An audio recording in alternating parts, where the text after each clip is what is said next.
Why do genres die? Developers of platform games have been asking this question for the past half-decade. Many would argue that it's all been downhill since Super Mario 64 thanks to uninspired clones. Others say that it's the push towards more adult-oriented games. No matter the take, Super Mario Galaxy is here to shatter expectations, and it's simply out of this world.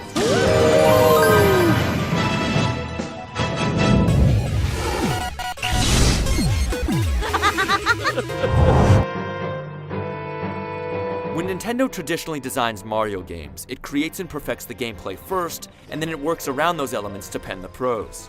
This approach has resulted in a lot of forgettable and repetitive plots. Things are a little different here, but not much. It's the annual Mushroom Kingdom Comet Festival, and Mario and crew are celebrating.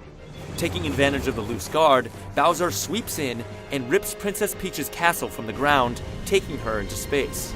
In the midst of the fray, Mario gets zapped and conveniently awakens in space. The chase is on. He gets some help from a new character, Princess Rosalina, who offers her observatory as Mario's gateway to the cosmos. And you can pretty much guess the rest.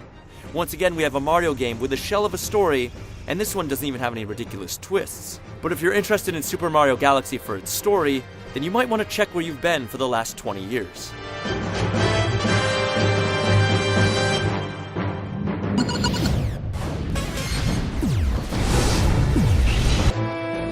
Galaxy has gone back to the more open-ended design of the N64 game. It's all about collecting stars to unlock new levels, but you can have almost a dozen of them selectable at once, allowing you to pick and choose which way you want to play through the game. The observatory acts as the hub, connecting you to all 6 of the primary solar systems. Inside each solar system is a handful of galaxies with a list of stars to snare on each.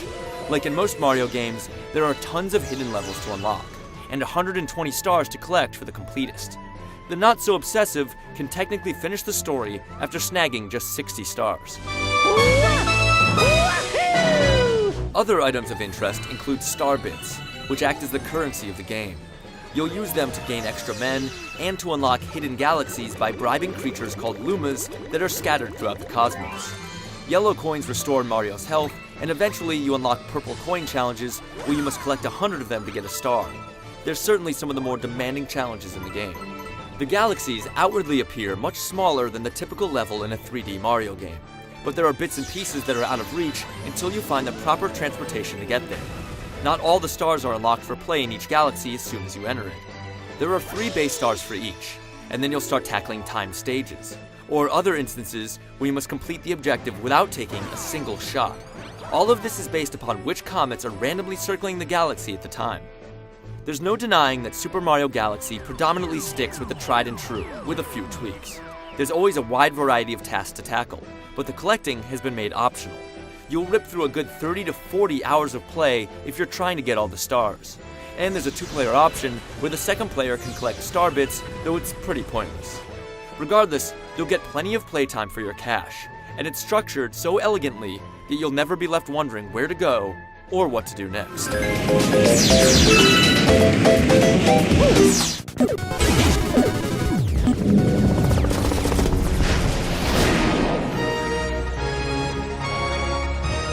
Platformers are an interesting genre in that they typically include just about every conceivable gameplay style.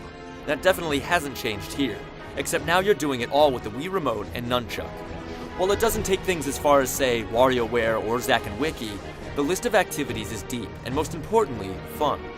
You'll use it to blow Mario in a bubble around a maze, point and click to navigate space, and steer yourself as you race around a liquefied track on the back of a Stingray. You're never going to do the same thing for long unless you want to.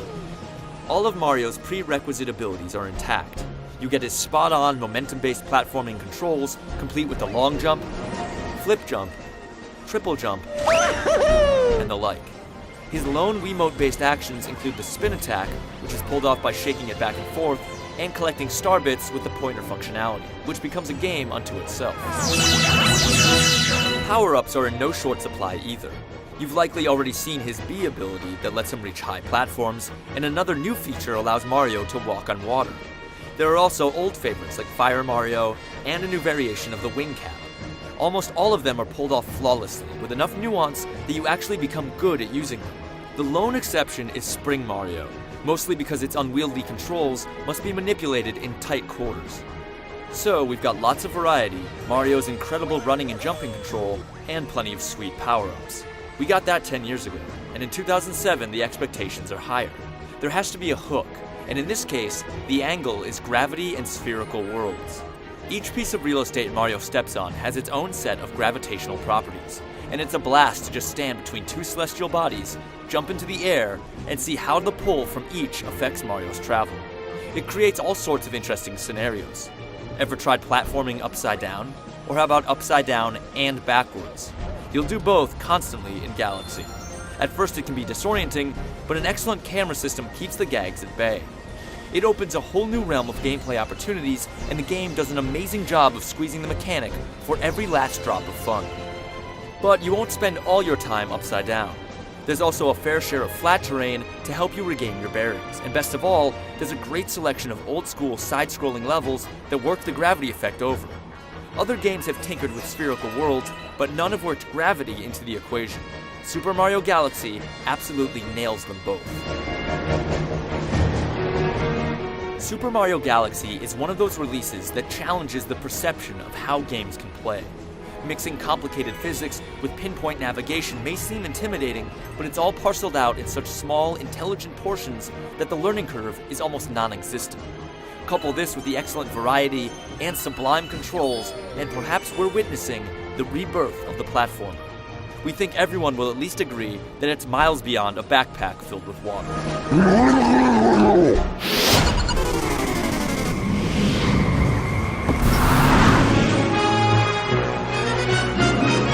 Super Mario Galaxy is a case of doing the best with what you've got.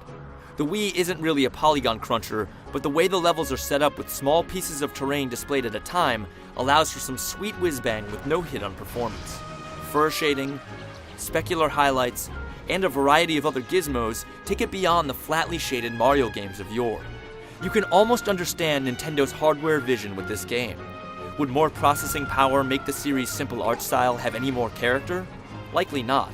It goes beyond the typical Wii mantra of, "it's good enough," and into the realm of, "this looks amazing." The creativity on display is strictly top shelf, and it makes it easy to forget the repetitive, waterlogged environs from Sunshine. The audio is just as impressive.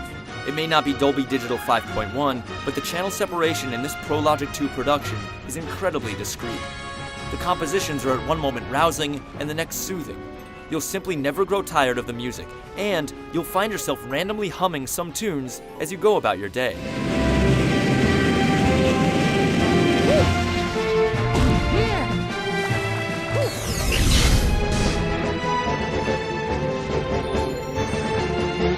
Just when you think a genre is dead, along comes a game that pushes perceptions to the fringe. Super Mario Galaxy is one of them. It's a perfect blend of the established and the unexpected, and a finely crafted piece of software that will infect your subconscious and make you dread dropping the controller. The accessibility, ingenuity, variety, quality, and quantity are impeccable. The only real uncertainty is how much you'll allow it to take over your life.